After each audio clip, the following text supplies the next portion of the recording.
My name is Lutfia Rabbani, and I'm chairman of the board of the Lutfia Rabbani Foundation. To me, it means everything. It means family.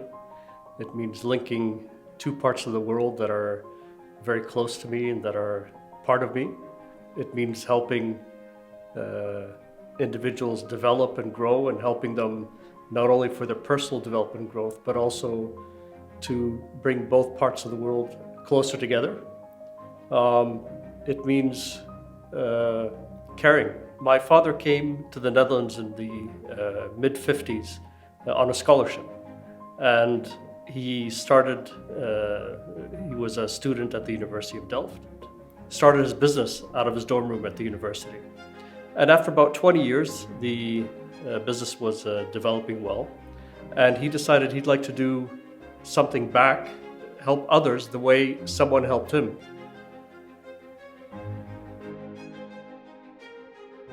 I first met and got to know the foundation in 2014, actually 2013, when they were planning the forum that was held at the Peace Palace on Europe-Arab relations. And the European Cultural Foundation, which I was then the director of, was one of the supporters of it. I was completely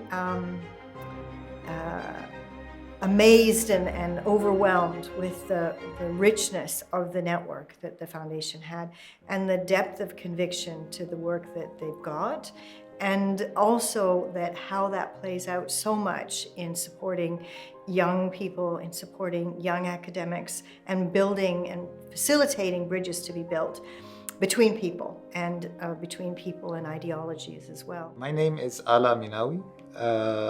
I come from Lebanon. I'm half Palestinian, half Lebanese. And yeah, I work in the art field. And the scholarship helped me actually to continue my master's and eventually to stay in the Netherlands, because after my master's, during my master's, I had the chance to meet artists and directors and to work with them. I'm a singer, flute player, and composer. I'm currently studying jazz music in Amsterdam at the Conservatory of Music. I was actually the solo singer in the Palestine Youth Orchestra tour that happened last summer. The scholarship is enabling me to do my master's degree in the Conservatory of Amsterdam. My name is Mustafa Barghouti. I'm from Palestine. I met Mahmoud Rabbani before during my visits to Holland in the 80s, and I noticed how strong his presence was here. He was in a difficult situation, but he invented hope for himself, and then he invented hope for others. And that is, I mean, when you create hope for yourself, it's great, but when you do it for others, that's fantastic. Well, I think my father would be extremely proud that the foundation, 40 years on, not only continues to exist, but remains active and in many respects is in fact growing. But I think on the educational side, it's probably doing more now than it has ever done in the past. And it now has a number of dedicated scholarships and programs and so on. I work as assistant professor in governance, migration and human rights for Maastricht School of Management. I'm also affiliated with the American University in Beirut. A couple of years back, when I was desperately looking for ways to get my doctoral research started, I needed a grant, I needed some money to actually go to Lebanon where my research was set. And I started looking for organizations that would support that.